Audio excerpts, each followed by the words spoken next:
Alors, depuis quelques jours, d'abord, on est là pour les grands titres de l'actualité, mais depuis quelques jours, c'est notre concours pour la fête des pères.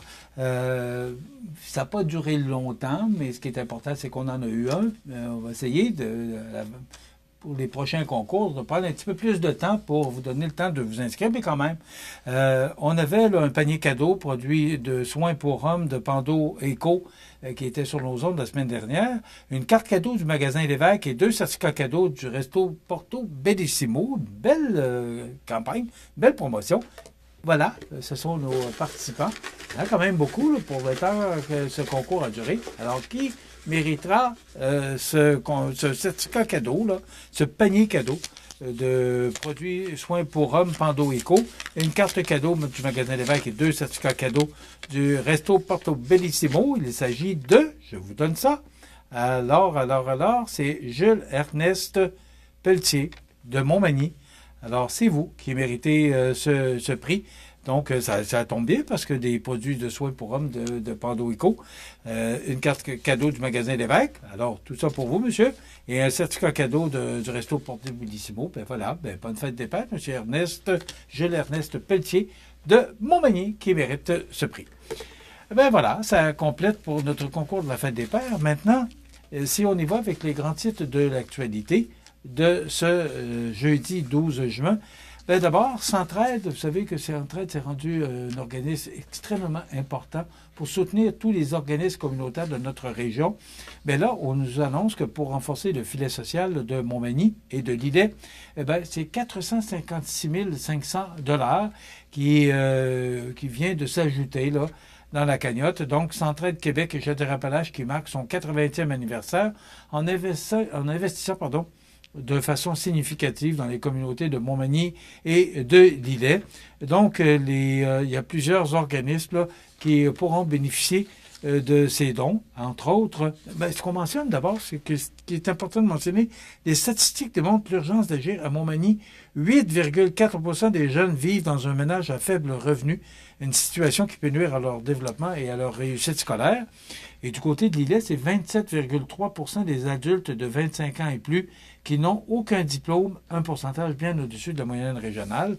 Donc, pour Montmagny, c'est 129 000 $ qui ira, entre autres, à l'organisme L'Ancre, au Centre d'entraide familiale de la MRC de Montmagny et au groupe Alpha à Montmagny, et 327 500 $ qui iront à Lillet, la MRC de Lillet, entre autres l'ABC des Hauts-Plateaux, l'aide aux travailleurs accidentés, le Centre Femmes La Jardilec, l'Entraide Pascal Taché, Maison de la famille de la MRC de Lillet, la Maison des jeunes des Frontières du Sud, la Maison des jeunes de Lillet-Nord et enfin des nouveaux sentiers de la MRC de Lillet. Donc, le Centraide, Québec, Chaudière-Appalaches appuie 225 organismes et projets à travers son territoire, luttant quotidiennement contre la pauvreté, l'exclusion et les inégalités sociales. De plus en plus de gens donnent parce que de plus en plus le montant grossit à chaque année avec Centraide. Donc, une belle initiative de Centraide. La Fédération des transports par autobus lance un cri d'alarme au gouvernement du Québec en lui déposant une facture salée de 12 millions de dollars. C'est 137 transporteurs scolaires qui exploitent des autobus électriques à travers la province durant l'année scolaire 2024-2025. Là, ce qu'on nous dit, là, c'est que les transporteurs scolaires, quand ils doivent changer l'autobus parce que son âge est fait, changer l'autobus thermique on doit changer l'autobus thermique pour un autobus électrique. Ça, je ne savais pas ça, j'ai appris ça. Là, ça veut dire que ce soit les autobus Boivin ici, que ce soit les autobus Guimont à Lillet, ou nommez-les tous, là, ils sont pris avec cette obligation de changer leur véhicule thermique en véhicule électrique. Mais là, ce qu'on dit, c'est que c'est bien beau tout ça, là, mais là, c'est que le problème découle de la réduction du programme de soutien à l'électrification, qui est passé de 12 900 à seulement 5 000 $ par circuit. C'est que là, on dit, oui, achète-toi un autobus électrique, on va te supporter. Mais là, achète-toi un autobus électrique, mais on va te donner moins d'argent. Mais pourtant, ça coûte, ce qu'on nous dit dans cette nouvelle, c'est que ça coûte aussi cher un autobus électrique, un autobus thermique, puis je me demande si c'est pas des fois plus cher, parce que, bon, il faut pouvoir la connecter, comment je cherche un terme peut-être plus adéquat, là, mais la brancher, voilà, à tous les soirs, ben quand même, ça demande beaucoup d'énergie. Ben c'est ça. C'est tout ça pour dire que ça concerne notre région aussi. Et il faut prendre ça au sérieux. Et là, les transporteurs préviennent que sans appui d'urgence et un cadre de financement clair et prévisible, il sera difficile de garantir un service de transport scolaire de base. Alors, la Fédération des transporteurs par autobus espère que cette démarche incitera enfin le gouvernement à s'engager concrètement pour assurer la viabilité du transport scolaire électrique. Quand on regarde ça, là, puis dans le journal de Québec d'hier, on parlait là, de l'eau dans le gaz pour l'industrie des véhicules électriques. L'objectif du gouvernement du Québec d'avoir 2 millions de véhicules électriques sur les routes de la province d'ici 2030 n'a jamais été en péril, selon TVA Nouvelles. C'est une baisse de 46 % des véhicules électriques depuis le début de 2025. Pourquoi? Parce qu'on a coupé les subventions. C'était quand même intéressant parce que subventions fédérales et provinciales, c'était tout près de 12 000 $. Mais là, ça a coupé drastiquement dans les subventions, ce qui fait que c'est plus ou moins intéressant de pouvoir se munir d'un véhicule électrique. On a beau vouloir travailler pour notre planète, mais bon, il faut penser à notre portefeuille aussi. Alors, ça ne va pas comme le gouvernement voudrait. Mais là, c'est qu'on est tous attachés par le gouvernement. C'est que là, des autobus électriques, 12 millions. Là, des subventions pour avoir des véhicules électriques, subventions de ci, subventions de ça. À un moment donné, le gouvernement est plus capable. On en parlera un petit peu plus tard. Après une édition marquée 2024, marquée par la pluie, Montmagny compte bien reprendre les festivités de la Fête nationale du Québec en grand cette année. Donc, ça va commencer le 23 juin avec des spectacles à Place Montel. Et le 24, il y aura des activités au Parc Saint-Nicolas toute la journée.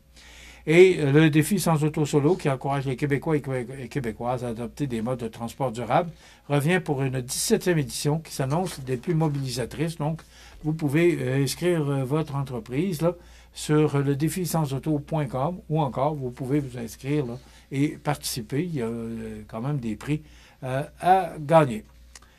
Et voilà, ça complète sur la scène locale et régionale. Maintenant, sur la scène provinciale, nationale et internationale. Moi, il y a des fois, je me demande comment le gouvernement va faire, parce que là, on parle du fédéral. On va prendre l'argent où? Là, on fait un déficit encore de 60 quelques milliards. Et on ne voit pas on voit pas on ne voit pas l'aboutissement. Je cherche le bon mot pour vous signifier quand est-ce qu'on va atteindre l'équilibre budgétaire. Je me pose des questions. Je voyais dans le journal de Québec, là, sous la plume de Guillaume Saint-Pierre, que la facture des F-35, vous en avez sûrement entendu parler, pourrait exploser de 19 milliards à 28 milliards de dollars. Alors là, ce qu'on fait, c'est tout simplement, c'est qu'on cherche, M. Carney pourrait être intéressé avec ce qui se passe avec M. Trump actuellement, à aller magasiner du côté de l'Europe. Peut-être qu'il y aurait des économies à faire. Mais ça n'a pas de bon sens, c'est quasiment le double. Et aussi, ce qu'on apprenait sous la plume de Raphaël Pirot, c'est d'abord annoncé en 2017 les travaux de rénovation de l'édifice de la Cour suprême, censés débuter en 2023, n'ont toujours pas commencé et le coût estimé du projet n'est toujours pas connu, pas même du juge en chef Richard Wagner. Mais là, ce qu'on nous dit, c'est que quand j'ai rejoint la Cour suprême en 2012, on m'a dit qu'on allait déménager en 2018. Là, on est en 2025, on m'a dit qu'on déménagera en juin 2026. Il a dit le juge Wagner, ce sont ses paroles. Mais là, c'est que, encore une fois, cette bâtisse-là n'aurait pas été entretenue comme elle aurait dû être. Vous avez une maison, qu'est-ce que vous faites?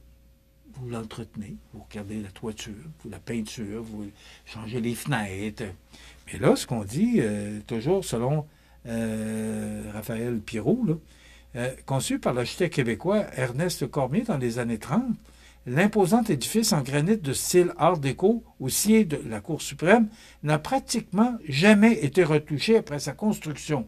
Bon, on peut figurer que si elle a été dessinée en 1930, elle a peut-être été construite au, je ne sais pas, 40, 50, là, je n'ai pas vérifié.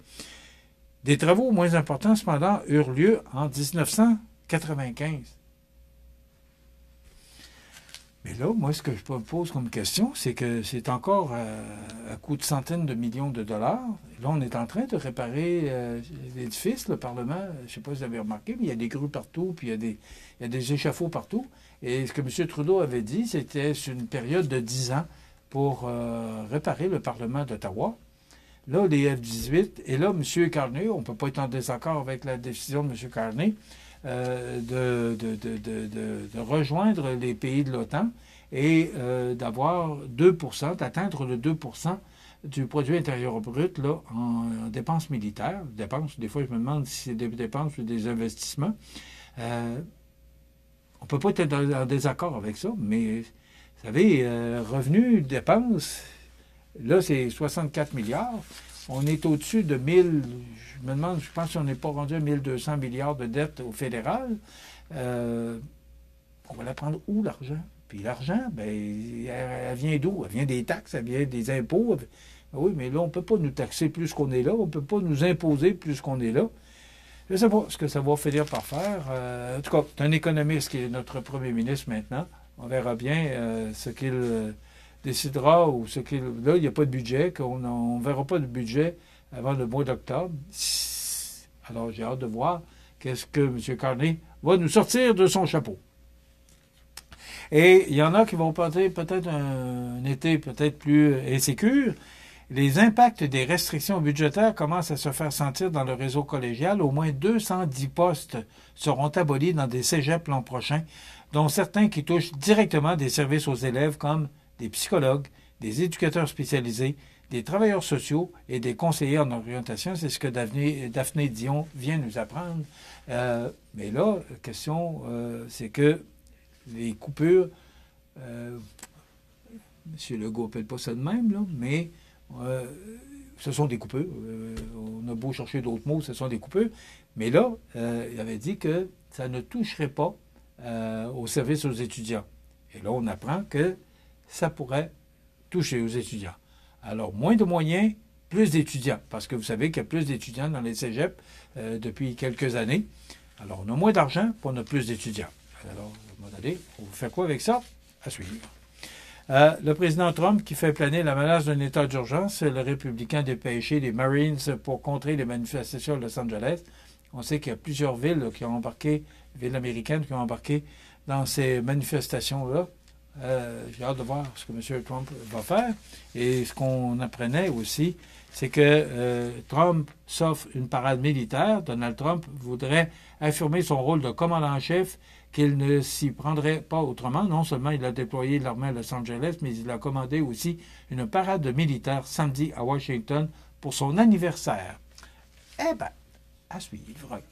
Mais voilà, il nous reste peu de temps. Tout simplement vous dire que demain, on parle santé avec Daniel Lachance. On a une entrevue avec M. Pierre Lemieux. Il a répondu à notre invitation. Il est président du syndicat des producteurs de bois de la Côte-du-Sud. Et les trouvailles d'Audrey, on aura le bijoutier Carl Poulain. Il y aura les avis de décès qui suivent. Et immédiatement après, exceptionnellement, on vous présente le tirage des petites oies Optigym. Donc, il y a 27 prix qui seront tirés, dont un dernier prix de 999 $ offert par Magny Gym. Donc, restez avec nous tout de suite après les avis de décès. Le tirage des petites oies. Ben voilà, ça complète. On se retrouve demain pour une autre émission d'information sur la Côte-du-Sud. Bonne journée.